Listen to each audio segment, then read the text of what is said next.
नमस्कार दोस्तों, स्वागत है आप सभी का हमारे इस चैनल। दोस्तों, अगर आप भी अपनी लाइफ में कुछ नया सीखने की चाह रखते हैं तो इस चैनल को अभी सब्सक्राइब कर ले। दोस्तों, हम सबको पता ही है कि गणेश चतुर्थी काफी नजदीक आ गई है, तो ऐसे में पूरे भारत में खुशियों का माहौल बना हुआ है क्योंकि हर किसी को इस पर्व का इंतजार रहता है। तो इस साल की गणेश चतुर्थी कब है, शुभ मुहूर्त क्या है और काफी कुछ जान लेंगे इस वीडियो में। को शुरू करते हैं।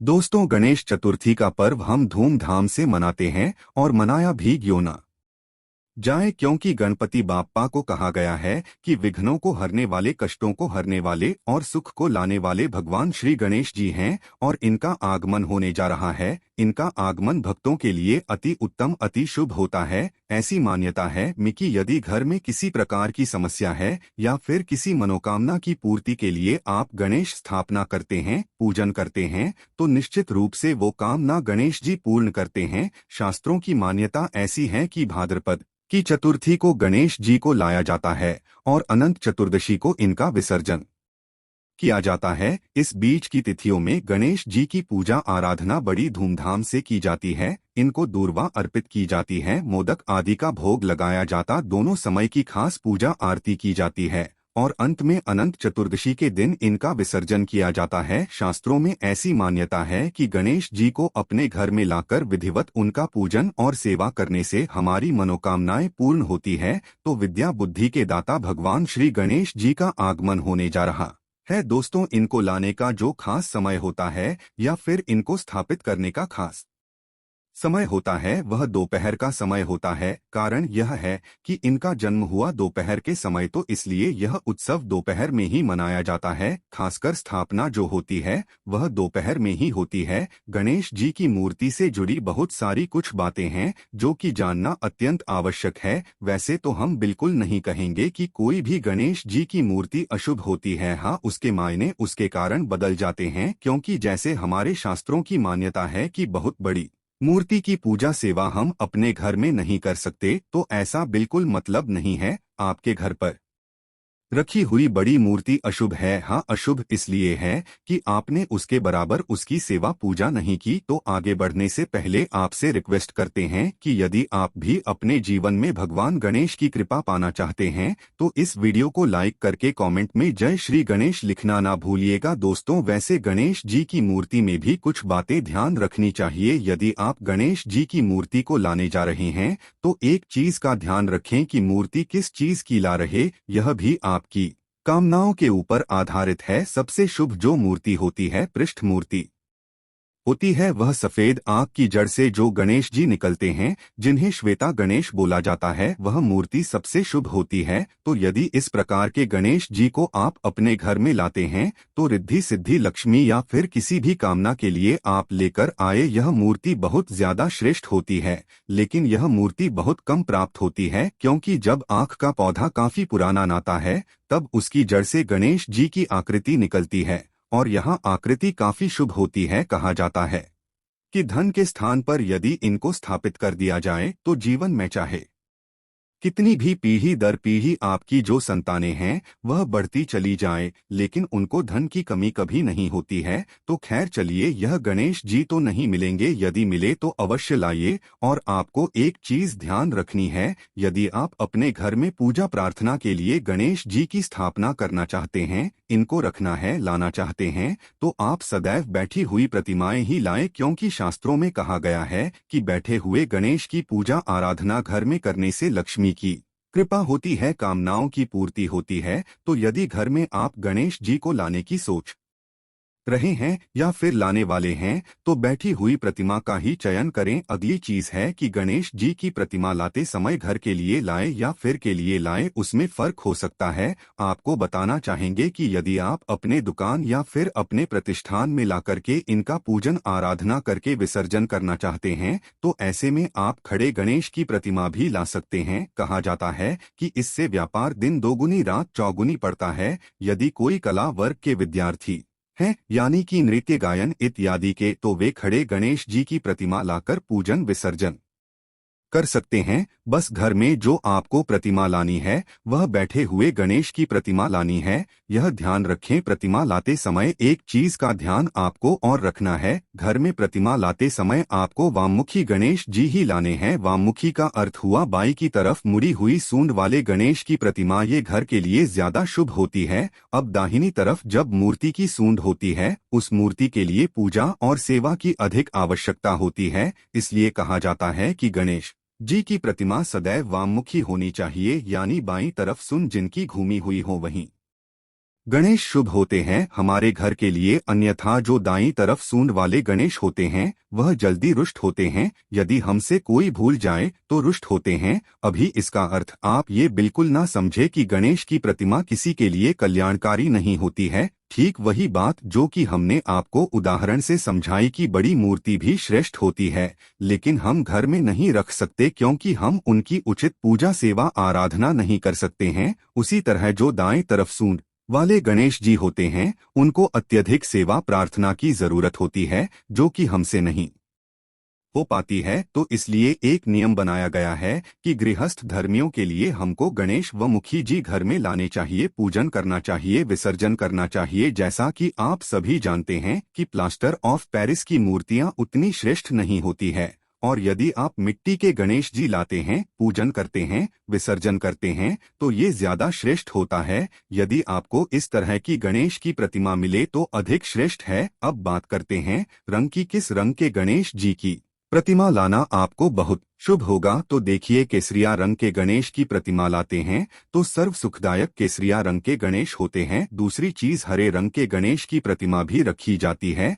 अलग अलग कामनाओं के लिए अलग अलग तरह के गणेश की प्रतिमा रखी जाती है। यदि आप संतान प्राप्ति के लिए गणेश जी की प्रतिमा लाना चाहते हैं, उनका पूजन विसर्जन करना चाहते हैं, तो गणेश जी का जो बाल रूप है वैसे ही प्रतिमा ला करके पूजन कर अनंत चतुर्दशी के दिन इनकी विदाई करें, इनका जल में विसर्जन करें। इस बात का ध्यान रखें। और यदि आप घर में मूर्ति रखना चाहते हैं तो बहुत छोटी सी 3 छोटी मूर्ति घर में लाकर के घर के मंदिर में स्थापित कर सकते हैं, तो आप ऐसा ही करें। अब बात करेंगे स्थापना की। आपको एक चीज और बता दें कि कई लोगों के प्रश्न आते हैं कि गणेश जी की प्रतिमा 18 तारीख को हम ला सकते हैं या फिर 19 तारीख को लाएं, किस दिन लाना शुभ होगा? तो देखिए, गणेश जी को गणेश चतुर्थी के दिन लाना ही शुभ होगा, जो कि 19 तारीख को है। 18 तारीख को हरतालिका 30 जैसे समाप्त होगी। 19 तारीख को गणेश जी को ला सकते हैं। गणेश स्थापना का जो सबसे शुभ मुहूर्त है वह 11 बजे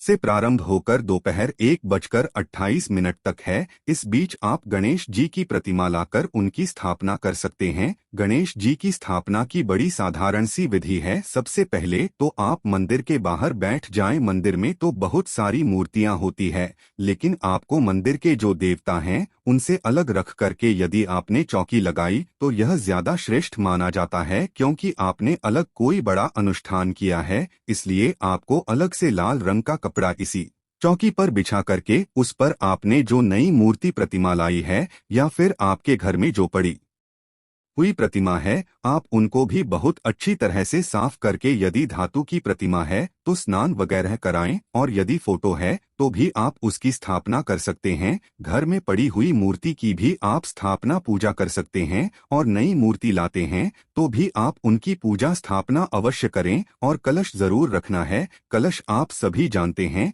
कलश में ही हम देवताओं का आवाहन करते हैं। तो कलश रखने की विधि इस प्रकार है कि नीचे चावल का अष्टदल कमल बना लें, या फिर यदि आपके घर में बहुत चूहे हैं तो चावल खाना बनाकर आप थोड़ा सा रोली और हल्दी मिलाकर के बना लें, और बना लें स्वास्तिक बना लें। उसके ऊपर कलश रखें, कलश में एक सिक्का डाल दें, हल्दी डाल दें, सुपारी डाल दें, और थोड़ी सी दूर्वा, क्योंकि यह पूजा हम गणपति की करने वाले हैं। दूर्वा जहाँ होती है वहाँ शुभता जाती है। उसके पश्चात आपको क्या करना है? कलश रखने के पश्चात गणपति की पूजा में यदि मूर्ति धातु की है, आप उनको स्नान कराएं, पंचामृत से स्नान कराएं, और उनको चंदन इत्यादि और धूप दी दिखाना, जो साधारण विधि होती है उस प्रकार आपको पूजा आराधना करनी है। अब बारी आती है गणेश जी को वस्त्र अर्पित करने की। मूर्तियां लाए हैं बड़ी मूर्ति है तो आप उनके लिए कोई का बड़ा सा कपड़ा जैसे कि लाल रंग का पीले रंग का कपड़ा लेकर आए या फिर रेडीमेड वस्त्र भी मिलते हैं। तो जैसी आपकी क्षमता है वैसे गणेश जी को वस्त्र लाए कुछ नहीं कर सकते हैं तो मौली धागा जिसको हमारे शास्त्रों में वस्त्र का स्वरूप मानकर देवताओं को अर्पित किया जाता है वो बाहर भी अर्पित कर सकते हैं। और अंत में गणेश जी को मोक्ष सिद्धि के लिए पान अवश्य अर्पित करें क्योंकि गणेश जी को यह खास प्रिय होता है।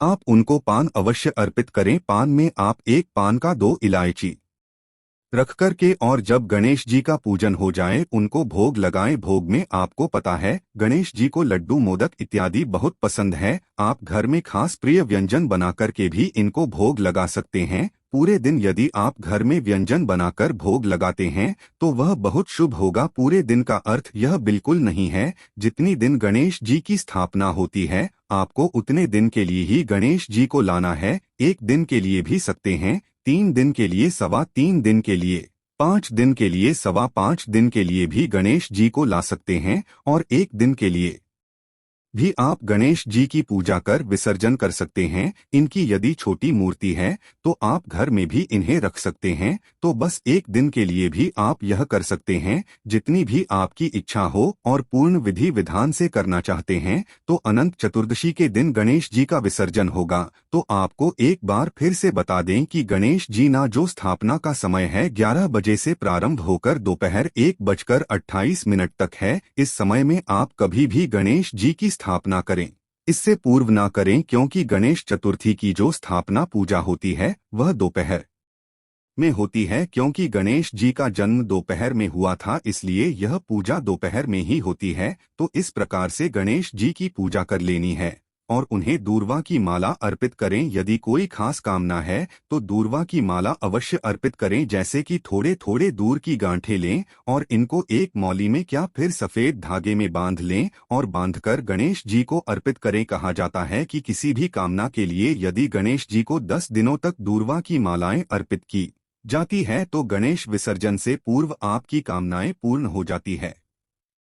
बच्चे का मन यदि पढ़ाई में नहीं लगता तो रोज भगवान गणेश जी को भोग स्वरूप हरी इलायची चढ़ाएं और हरी इलायची चढ़ाकर अपने बच्चे को प्रतिदिन चाय में, दूध में, किसी भी चीज में डालकर खिलाएं। इससे बच्चा बुद्धि का होता है। दूसरी चीज है कि प्रसाद जब भगवान को अर्पित करें तो घर के लोगों को भी प्रसाद बांटें। अगली चीज यह भी है कि आप गणेश अथर्वशीर्ष का पाठ करें। यदि बच्चे का दिमाग पढ़ाई में कम लगता है, इधर उधर ज्यादा लगता है तो ऐसे बच्चे से गणेश अथर्वशीर्ष का पाठ कराएं। नहीं करा सकते तो घर में सुबह सुबह गणेश जी के मंत्र, गणेश जी की आरती, गणेश अथर्वशीर्ष इत्यादि मोबाइल में या किसी चीज में चलाकर छोड़ दें। पूरे परिवार में एक भक्ति माहौल 10 दिनों तक बना रहना चाहिए। और आप यह नहीं कर सकते हैं तो कम से कम 1 दिन तो आपको इसका पालन करना ही चाहिए। अगली चीज बता दें कि आपको गणेश जी की पूजा कर विसर्जन करने से पूर्व एक चीज और करनी है कि आपको ढेर सारी इलायची अर्पित करनी है।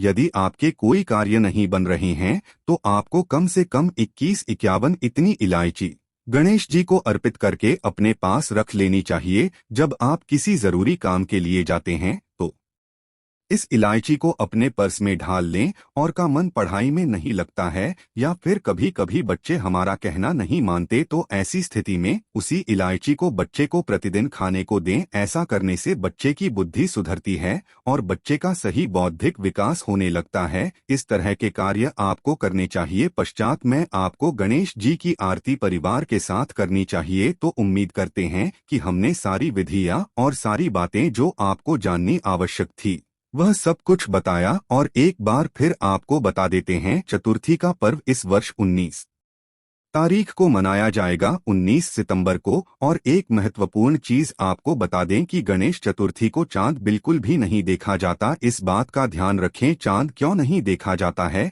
चांद इसलिए नहीं देखा जाता है क्योंकि मान्यता है कि आज के दिन सभी देवी देवता गणेश जी को बहुत सारे भोग प्रसाद व्यंजन खिलाते हैं। इससे गणेश जी का पेट काफी फूल गया और गणेश जी को चलने में परेशानी हो रही थी। और यह देखकर कि गणेश जी का उपहास उड़ाया गणेश जी का उपहास उड़ाया जाने पर माता पार्वती अत्यंत क्रोधित हो गईं और उन्होंने चंद्रमा को श्राप दिया कि आज के दिन तुम्हारा दर्शन करने पर मानव पर कलंक लगेगा, और आप तो जानते ही हैं इस कलंक से श्री कृष्ण भी नहीं बचे थे, इसलिए इस दिन चंद्र दर्शन से बचें, चांद के दर्शन से बिल्कुल बचें। किसी भी स्थिति में इस दिन चांद के दर्शन हो जाए तो निश्चित रूप से कलंक लगता है। जब श्री कृष्ण भी इस कलंक से नहीं बचे तो हम तो मानव हैं, तो इस बात का ध्यान रखें। और आप सबको गणेश चतुर्थी की हार्दिक शुभकामना। आशा है कि आज की इस प्रस्तुति में बताई गई जानकारी आपको अच्छे से समझ